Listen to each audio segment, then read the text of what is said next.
Hi guys, it's Nandi again. How are you doing? Welcome to Vibrant Authentic Living. Now I'm going to introduce you today to SPECC. What is SPECC? Who is SPECC? Well, SPECC is my definition of God.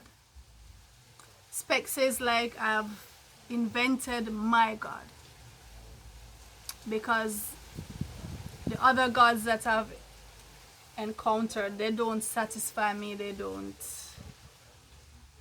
I find them very suspect.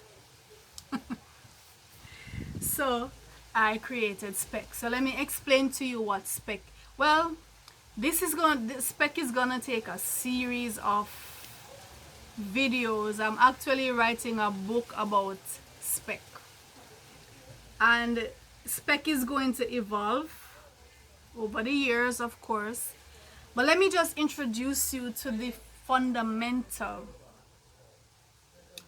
principles of SPECC. So it's spelled SPECC, not SPECK, SPECC, all caps.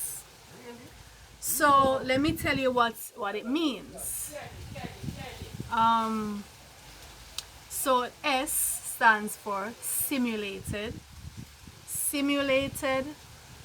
perspective of the evolved cosmic consciousness. That to me is God. That envelopes God. That explains God for me.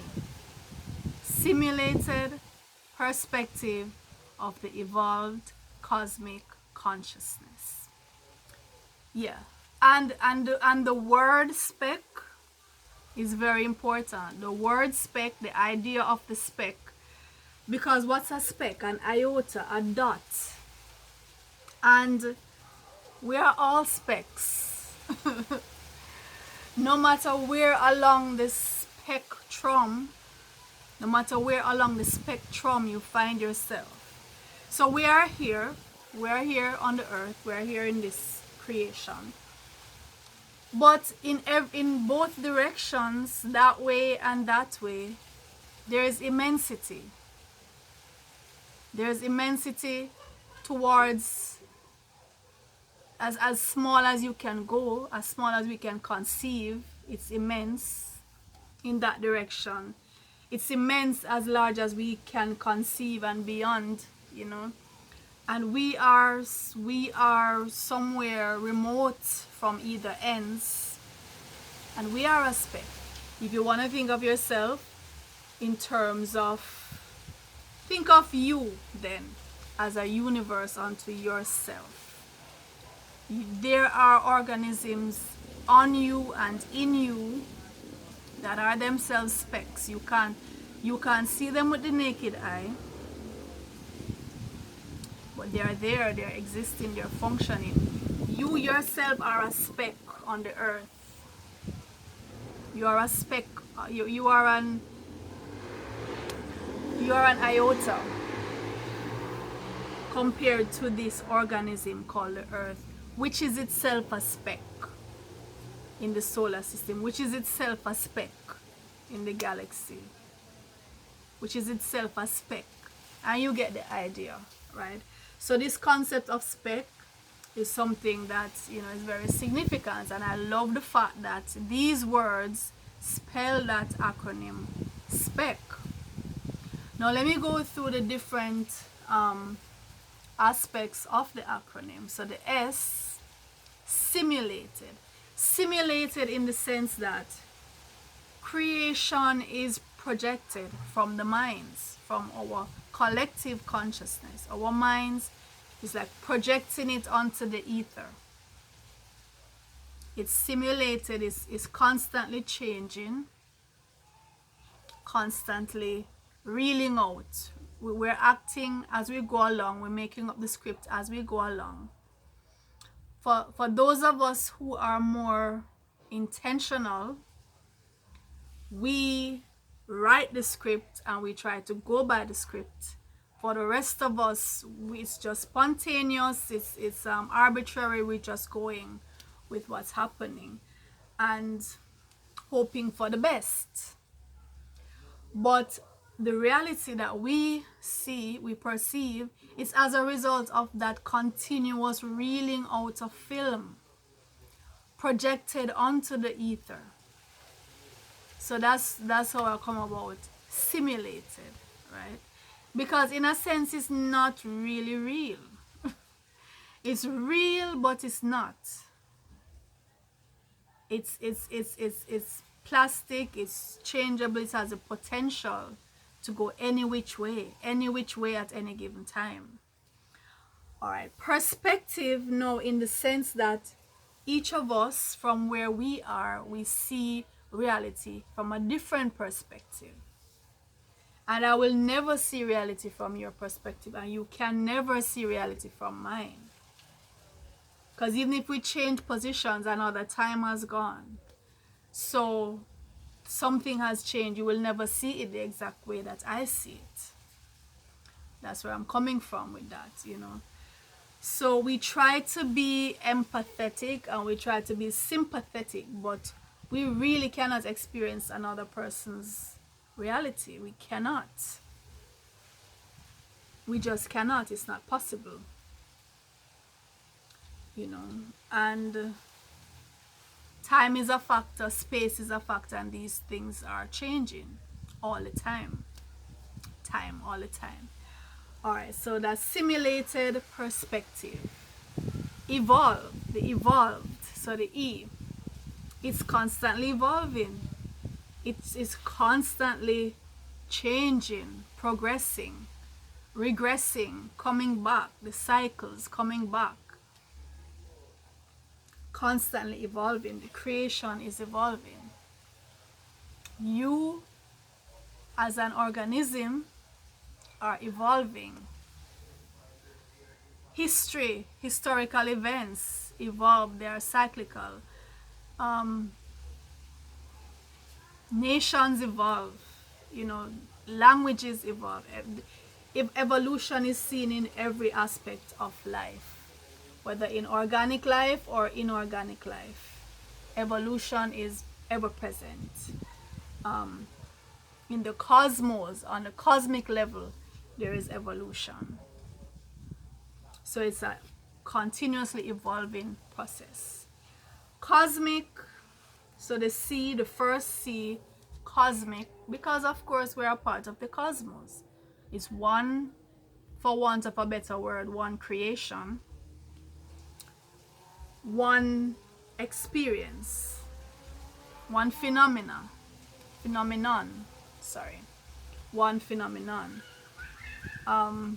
of which we are a part.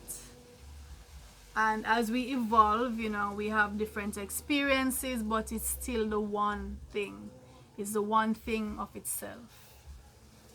Consciousness, because consciousness is the originator. Consciousness is where everything comes from.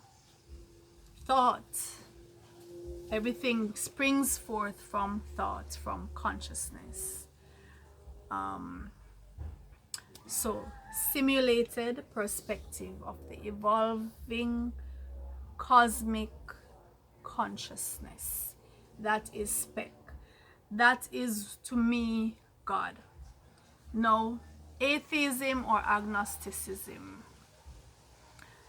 I don't like to label myself an atheist, but I will when persons ask, because just for the sake of avoiding a longer argument, avoiding a longer explanation, just for the sake of saying, hey, I know what you mean when you say God, or I think I know what you mean. You're talking about organized religion.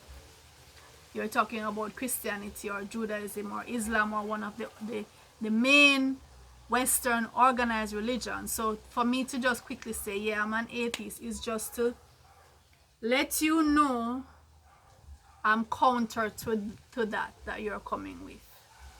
Because now you're going to be coming with the holy books and the commandments and the thou shalt not and the judgments and the hell and the heaven and the silly stories that A 3-year-old will not believe at this point in time. A 3-year-old will not believe, and you're basing your faith on these concepts. So I'm just immediately saying to you, I am not with that. However, I'm not an atheist, because there must be a source. There must be a higher source. There must be a higher power. That much is evident to all of us. We didn't do it. No one we know could have done it. So to me, though, we are a part of the it. It's not like it's something out there different from me. I am a part of it and have access to the powers that it has. I'm infinitesimally small fraction of it, but still have access to it because I'm of it, and so is the next guy and the next girl a part of it, right? So in that sense, yes, there is God, must be God. But I know immediately if I say God, what most people are going to run away with, and that's why many times I say there is none. You know, just to make that distinction. And religion is not something I argue about, and many times not even discuss with certain persons, you know. And I went through a period for many years. I would argue on religion, on politics, on lifestyle, whatever. And after, you know, you would make a point, and the other person would make a point, or they would ask for clarification, and you would go and you would write this epistle and come back and you present it to them, and what you'd find is that they are closed to it. They might read it, you know, they might listen, but they are closed. They are hermetically sealed, as we would say, to it, because they are fanatical about their religion, and so they block out any logic. What seems to you to be perfect logic, to them makes no sense, and vice versa. So I do not argue about religion, and I hardly even discuss religion. Now this channel is about, you know, my lifestyle, my ideology, so clearly I will share that. But even then, it's not up for debate. You know, persons can express their opinion, and I will say, okay, that's cool, but certainly not debating it, because listen, we go back to perspective, right? From where I stand, this is how I see it. I am not standing where you are. I have not had your experiences. I can't see what you are seeing. You can't see what I'm seeing. You have not had my experience. The most we can do is say, hey, this is what I'm seeing. You say, hey, that's what I'm seeing. And however, don't allow it, though, to come over into other people's lives and to start dictating to others and judging them and trying to fix them and trying to mandate what they must do and must not do. And the one thing I must say, though, your religion should serve you.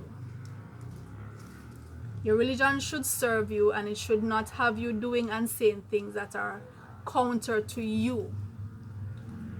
So if your religion is saying that people who look like you were born to be slaves or are inferior, then your religion is not serving you, and I don't think it is healthy to have such a religion.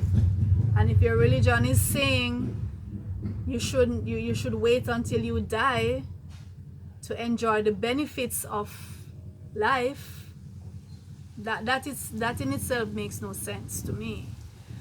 You know, or you should chastise others because they are not the chosen ones. You are the chosen one, and therefore you look down on them, or you try to end their life or try to push things down their throat because you were selected by God, I have an issue with that. Your religion, whatever it is, should be a private matter between you and your concept of God, what you think God is. And you should allow others to do the same as long as it's not infringing on your rights and threatening your life and trying to make you feel inferior to them. Right? Religion should be a personal thing. That's my take on it. Right? Wow, it's getting so dark. I think it's going to rain soon. The sky suddenly got so overcast. Wow. Right, so I also wanted, so that's SPECC in a nutshell, and I'm going to be doing some more lots more videos on SPECC as I go along, but I also wanted to introduce you to tell you about how I started this whole spiritual journey. You know, when I was about 16, 17, I stumbled upon the book called The Power of the Subconscious Mind. The Power of the Subconscious Mind by Joseph Murphy. I found that book on I was living with my aunt in Independence City, in Meadowvale, in Portmore, Jamaica, and I think a friend had lent her the book. She had the book on her nightstand, and I remember I was in sixth form, lower sixth form, and I remember I stumbled upon that book, The Power of the Subconscious Mind, and I read that book, and that was a turning point in my spiritual awakening. The Power of the Subconscious Mind. That book was a turning point. And from reading that book, you know, I started doing affirmations. I started recording my affirmations on audio cassette and playing them. This is at 16, 17 years old. Playing it back to myself, visualizing. I would have little sessions where I would sit and visualize based on you know, what the book was telling me to do, what Joseph Murphy was saying in the book. And then I also stumbled upon The Power of Positive Thinking. I forget the author of that book, but it pretty much was saying, you know, the same thing. Pretty much was saying the same thing. And for years, though, I had those two books, you know, as my main thesis in terms of spiritual awakening, mind power, and all of those things. Then much later, I don't know how I think it was, I was just on the internet, on YouTube, you know, looking at videos, and I stumbled upon the Master Key System by Charles Haanel, and to date I would say that is my favorite book in terms of spiritual awakening. The Master Key System by Charles Haanel. I probably shouldn't say it's my favorite, or I have two books that are in that category.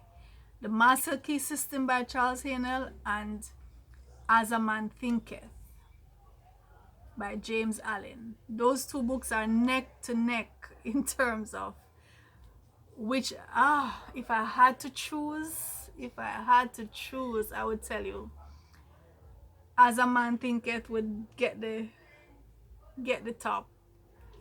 I just absolutely love that book.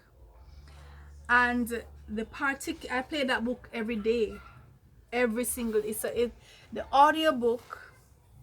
And I've been trying to, there's a particular audiobook that I listen to, and I've been trying to get the name of the narrator because he just does it so perfectly. Oh my God, his voice is just perfect for the book. I've been trying to get his name. I leave comments under the video. Nobody's telling me his name. But I could not listen to that audiobook in any other voice. In any other voice. He just does it so, he does it justice. And you know, as a man thinketh is, oh my, it's poetry. It is so well written.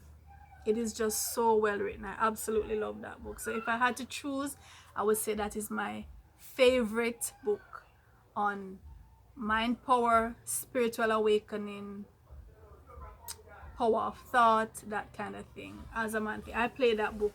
I've played that audio book countless times. Countless. At this point, I've been playing it every day for like a month or two. Every day.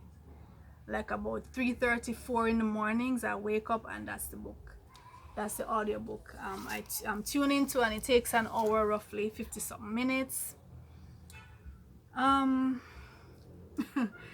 Yeah, so it's a journey. It's a journey, guys, and I'm committed to this journey for life. So you see, I've consolidated my idea of God into that acronym SPECC, and it all entails all of this that I've been talking about: the spiritual awakening, you know, the fact, each of those words that I went through, all of that to me combines to tell you, you know, the concept of God, my concept of God. And yeah, I'm on this journey and I'm very committed to it. There have been times things happen and I say, you know, I would say, oh my God, SPECC, do you even like me? Do you even like me? Because I do my affirmations. I set out clearly what I want. I say them every day, sometimes 3 times a day. I play my affirmations, and then you let this happen. You know, like something happened that I didn't want, and I say, SPECC, do you even like me? Do you even like me? And then I would see things just make a turn, or like it's like I went through this to learn that, or and then I would say, my gosh, SPECC, I think you love me too much. You know, that kind of thing. I think you probably love me too much, because I dodged a bullet, or you saved me from this, or I see now why that happened. There have been times when like I would have dreams, and the very next day I would see the persons who I dreamt about, and these are not people who I would see on an everyday basis, right? They are just like I would see them every other year or two, and I would encounter them the next day. And I used to say, you know, I need to start writing down my dreams, because there's power in this, you know. Or something would happen and you just know, you just get the sense that there is a consciousness that is in tune to you, because there is no other way. Like things would pop up on your news feed, your timeline, things that you were pondering, things that, and you just see a sign. It's just so uncanny. So little things like that would indicate to me that there is a consciousness that I am a part of. It's not that it's out there by itself. I'm a part of it. Right, guys, so we'll be talking more. The rain is starting to fall, so I'm going to end here.